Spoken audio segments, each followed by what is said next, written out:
Today, I want to talk to you guys about Native Pets Probiotic for dogs.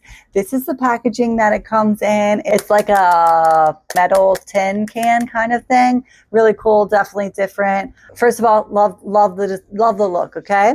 Sealed, so it has like these plastic things on it that it's sealed. So let's go ahead and open it. And then this is what the inside looks like. I'm trying to show you without spilling it. But I love that it is like not super smelly or anything.